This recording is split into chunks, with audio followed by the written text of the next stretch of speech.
Hello जी, नमस्कार, सलाम, सत श्री अकाल। Wish you all a very bright and prosperous future. कैसे हैं जी आप सब लोग? आई होप आज आपको मेरी आवाज़ थोड़ी सी डिफरेंट लग रही होगी बिकॉज थोड़ा सा कोल्ड है एंड थोड़ा सा हेडेक भी है, बट स्टिल मुझे लगा कि मैं आपके लिए कुछ एक छोटा सा वीडियो ज़रूर बना दूँ।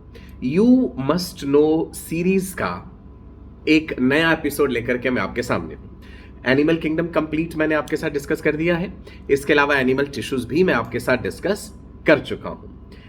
अभी क्या डिस्कस करना चाह रहा हूं जी मैं आपके साथ? ह्यूमन फिजियोलॉजी लेते हैं यू मस्ट नो सीरीज में। ह्यूमन फिजियोलॉजी भी एक बड़ा इंपॉर्टेंट यूनिट है क्लास 11th का, और इसमें से क्वेश्चंस अच्छे खासे संख्या में आते हैं। ह्यूमन फिजियोलॉजी में आपको digestive system, respiratory system, circulatory system, excretory system, then movement and locomotion, nervous system, endocrine system जिसे आप केमिकल कंट्रोल एंड कोऑर्डिनेशन के नाम से जानते हैं, ये सब चीज़ें पढ़नी है। यूट्यूब पर मेरे वीडियोस कंप्लीट ह्यूमन फिजियोलॉजी के अवेलेबल हैं। आप यूट्यूब पे सिर्फ मेरा नाम टाइप कीजिएगा, doctor Sachin Kapoor digestive system, doctor Sachin Kapoor respiratory system या ब्रीदिंग एंड गैस एक्सचेंज, मेरा नाम आप डालेंगे आपको सारे वीडियोस मिल जाएंगे। लेकिन वो वीडियोस काफ़ी डिटेल्ड है ना, समय लगेगा उन्हें देखने में। So you must know series के जरिए मैं क्विकली हर चैप्टर को थोड़े थोड़े सेगमेंट्स में ब्रेक कर लेंगे कि मेन बातें आपको हर हाल में क्या पता होनी चाहिए, जहां से एग्जामिनर क्वेश्चन फ्रेम कर सकता है। ठीक है जी। चलो शुरुआत कर लेते हैं डाइजेशन एंड एब्जॉर्प्शन की, या डाइजेस्टिव सिस्टम जिसे हम कह देते हैं। एनसीईआरटी से पढ़ते हैं आप digestive system.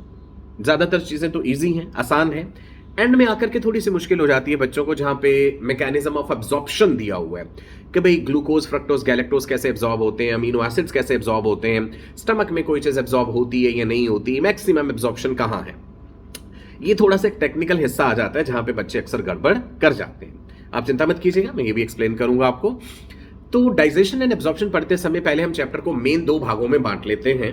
That is structure of the alimentary canal and number 2 is the process of digestion. Right, पहले पूरा स्ट्रक्चर आपको पढ़ना है एलिमेंट्री कैनाल का। एलिमेंट्री कैनाल में आपको एसोसिएटेड ग्लैंड्स भी जाननी है कि भाई बकल कैविटी में सैलिवरी ग्लैंड्स हैं, स्टमक में गैस्ट्रिक ग्लैंड्स होते हैं।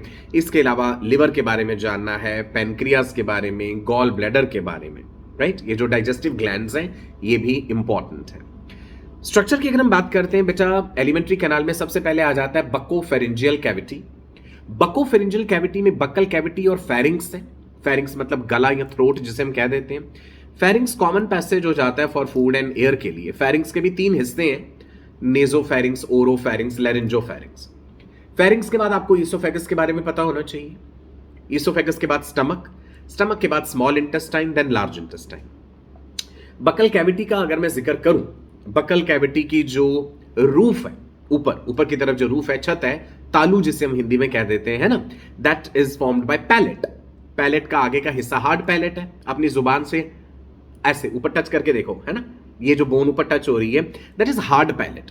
पीछे की तरफ देखें, गले में वो जो हैंगिंग स्ट्रक्चर है that is what is called as uvula, velum पैलेटाई।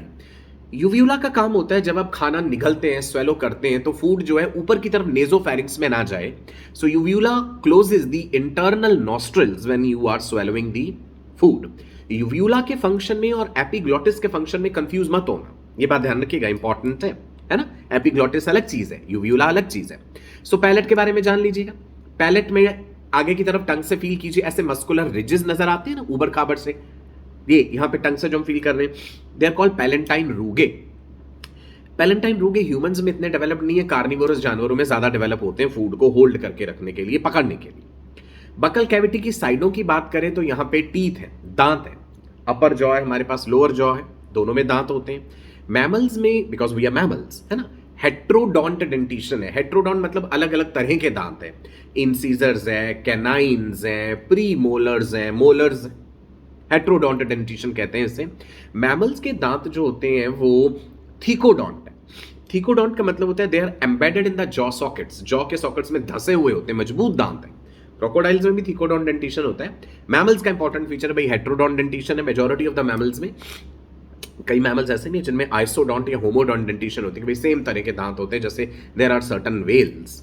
Okay, so अगर हम ह्यूमंस की बात करें तो हेट्रोडॉन्ट डेंटिशन है, थिकोडॉन्ट डेंटिशन है एंड डायफायोडॉन्ट है। डायफायोडॉन्ट का मतलब होता है 2 sets of teeth develop, milk teeth और डेसिडुअस टीथ, जो बाद में टूट जाते हैं और फिर परमानेंट टीथ आ जाते हैं।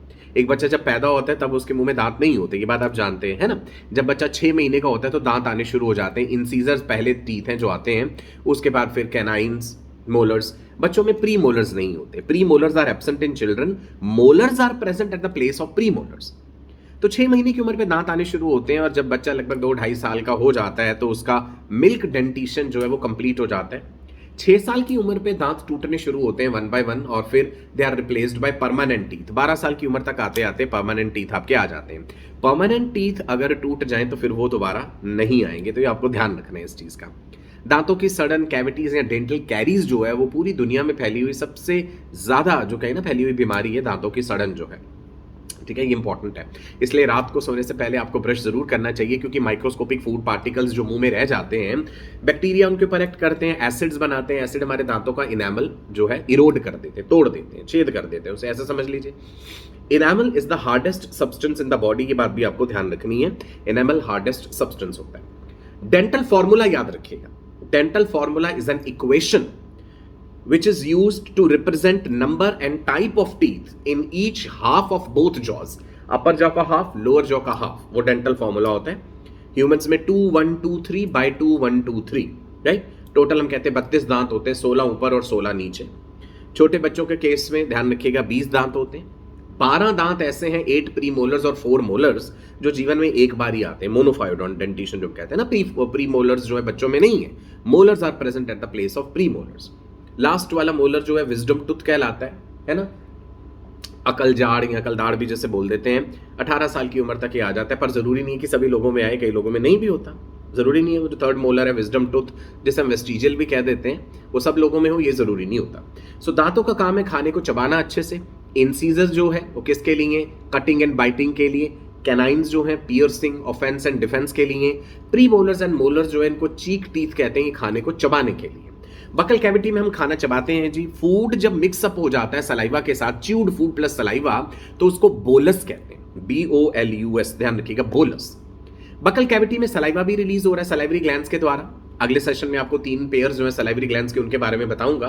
पैरोटिड ग्लैंड्स है, सब मैंडिबुलर ग्लैंड्स हैं, सब लिंगुअल ग्लैंड्स है, सब मैंडिबुलर को सब मैक्सिलरी भी कह देते हैं, ठीक है जी। सब मैक्सिलरी वर्ड हम एनिमल्स में प्रेफर करते हैं, ह्यूमंस में सब मैंडिबुलर कहते हैं। तो सलाइवा में सलिवरी अमाइलेज एंजाइम होता है, जिसे डायस्टेस भी कहते हैं। सलिवरी अमाइलेज एंजाइम या डायस्टेस जो है ये क्या करता है जी? स्टार्च की डाइजेशन की शुरुआत करता है। It begins starch digestion, right. पका हुआ स्टार्च होना चाहिए, आलू में स्टार्च है, ब्रेड में स्टार्च है, रोटी में स्टार्च है, तो स्टार्च की डाइजेशन की शुरुआत हमारी बकल कैविटी में ही हो जाती है, लेकिन कंप्लीट नहीं हो पाती। खाना हम बड़ी थोड़ी देर के लिए चबाते हैं, इतने कम टाइम में केवल 3 से 5% स्टार्च ही बकल कैविटी में डाइजेस्ट हो पाता है। एनसीईआरटी में ये बात गलत लिखी हुई है कि 30 to 50% डाइजेस्ट होता है, नहीं, दैट इज रॉन्ग। आप स्टैंडर्ड मेडिकल टेक्स्ट बुक उठा के देखिएगा, गाइटन गेनोंग फिजियोलॉजी, जो आपने एमबीबीएस में पढ़नी है, गूगल पे आपको पीडीएफ में मिल जाएगा इसका, तो वहां पे लिखा हुआ है क्लियरली कि 3 to 5% of the starch is digested in buccal cavity by salivary amylase. Salivary amylase starch को maltose, isomaltose and limit dextrins में तोड़ता है, सिंपल शुगर्स में। यही कारण है जब ब्रेड या रोटी को आप कुछ देर तक चबाते रहते हैं तो उसका स्वाद मीठा आने लग जाता है। इसको टेम्परेचर वही चाहिए जो हमारा बॉडी टेम्परेचर है। पीएच इसको 6 to 7.4 चाहिए। यहाँ पे ऑप्टिमम पीएच आपसे पूछ लेते हैं, 6.8 ऑप्टिमम पीएच होता है, जिसपे ये बेहतर काम करता है, राइट जी। सो बकल कैविटी के रूफ के बारे में बात करी, साइडों के बारे में बात करी, और बकल कैविटी की फ्लोर पे आपकी जुबान है, टंग है। टंग जो है it helps in ingestion of the food, it helps in chewing, it helps in mastication, खाने को चबाने में, स्वेलोइंग में, स्पीच में, बोलने में भी तो मदद करती है ना जुबान। जुबान में स्केलेटल मसल्स होते हैं, वॉलंटरी मसल्स होते हैं। टंग जो है फ्लोर ऑफ बकल कैविटी से अटैच्ड है, ये नीचे देखिए, राइट। वो जो टिश्यू से अटैच कर रहा है that is called lingual frenulum. कुछ बच्चों में लिंगुअल फ्रेनुलम बहुत आगे तक होता है, एक्सटेंडेड एनकाइलोग्लॉसिया या टंग टाइड कहते हैं उसे, तो सर्जरी करवा के इसे जो है कटवाना पड़ता है, तभी वो बच्चे ठीक से बोल पाते हैं। हमारी टंग के ऊपर भी छोटी छोटी जो है वो ग्लैंड्स होती हैं, नुहन्स ग्लैंड्स है, म्यूकस सिक्रीट करती हैं, और कुछ छुटपुट ग्लैंड्स हैं जो एंजाइम्स भी बनाती हैं, राइट। लाइपेस एंजाइम है, लेकिन लाइपेस का कोई खास काम नहीं होता है बकल कैविटी में। टंग के सरफेस पर projections of mucous membrane present हैं, जिन्हें पेपिले कहते हैं। कई तरह के पैपिले हैं, मैंने यूट्यूब के वीडियोस में बताया हुआ है आपको। सर्कुमवैलेट पैपिले हैं, फिलीफॉर्म पैपिले हैं, फंजीफॉर्म पैपिले हैं, फोलिएट पैपिले हैं। सभी पैपिले में टेस्ट बर्ड्स हो ये जरूरी नहीं होता, otherwise papillae they contain taste buds. Circumvallate papillae में टेस्ट बर्ड्स होते हैं, फिलीफॉर्म पैपिले में टेस्ट बर्ड्स नहीं होते हैं। They provide a rough surface to tongue. Carnivorous जानवरों में फिलीफॉर्म पैपिले काफी डेवलप्ड होते हैं और अपने शिकार का मांस वो चाट चाट के उधेड़ देते हैं। जैसे लायन, टाइगर है ना, डॉग की जुबान भी बड़ी खुरदरी होती है, बिल्लियों की जुबान बड़ी खुरदरी होती है, रफ होती है। फॉलिएट पैपिले छोटे बच्चों में डेवलप्ड हैं, एडल्ट्स में डेवलप नहीं होते हैं ये। फंजीफॉर्म पैपिले जो है mushroom shaped, bright red in colour and they contain taste birds. जो बेसिक स्वाद है, स्वीट, सॉल्टी, सोर एंड बिटर, ये स्वाद है टंग में, सब जगह पे आपको ये स्वाद आ सकते हैं, फैले हुए हैं ये, राइट नाउ। अगर हम बात करें उमामी टेस्ट की, umami is a Japanese word. Umami means extremely delicious, अति स्वादिष्ट। Food substances which are rich in glutamic acid they give you umami taste. उनका स्वाद जो है उमामी टेस्ट कहलाता है। तो चाइनीज डिशेस जो है उसमें अजीनोमोटो पाउडर मिलाया जाता है, जिसके कारण आपको वो उमामी टेस्ट आता है। नॉनवेज डाइट में उमामी टेस्ट आता है, so it means extremely delicious. किसी भी चीज का जो फ्लेवर होता है ना, flavour is a combination of taste, smell of the food, temperature भी होना चाहिए एक प्रॉपर, प्रेजेंटेशन होना चाहिए प्रॉपर उसका, सो खाना अच्छे से पका हुआ होना चाहिए। ये सारी चीजें मिलकर के फ्लेवर देती हैं। मान लो आपको जुकाम है तो आपको खाने का ठीक से स्वाद नहीं आएगा, क्योंकि आप उसकी फ्रेग्रेंस, एरोमा नहीं ले सकते। खाना बिल्कुल ठंडा है तो भी आपको उसका स्वाद नहीं आएगा, क्योंकि वो सही तापमान पे होना चाहिए। So flavour is a combination of many factors. तो टेस्ट और फ्लेवर में आप डिफरेंस समझ गए, ठीक है जी। चलो, चिली जो है, मिर्ची, chilli is not a test.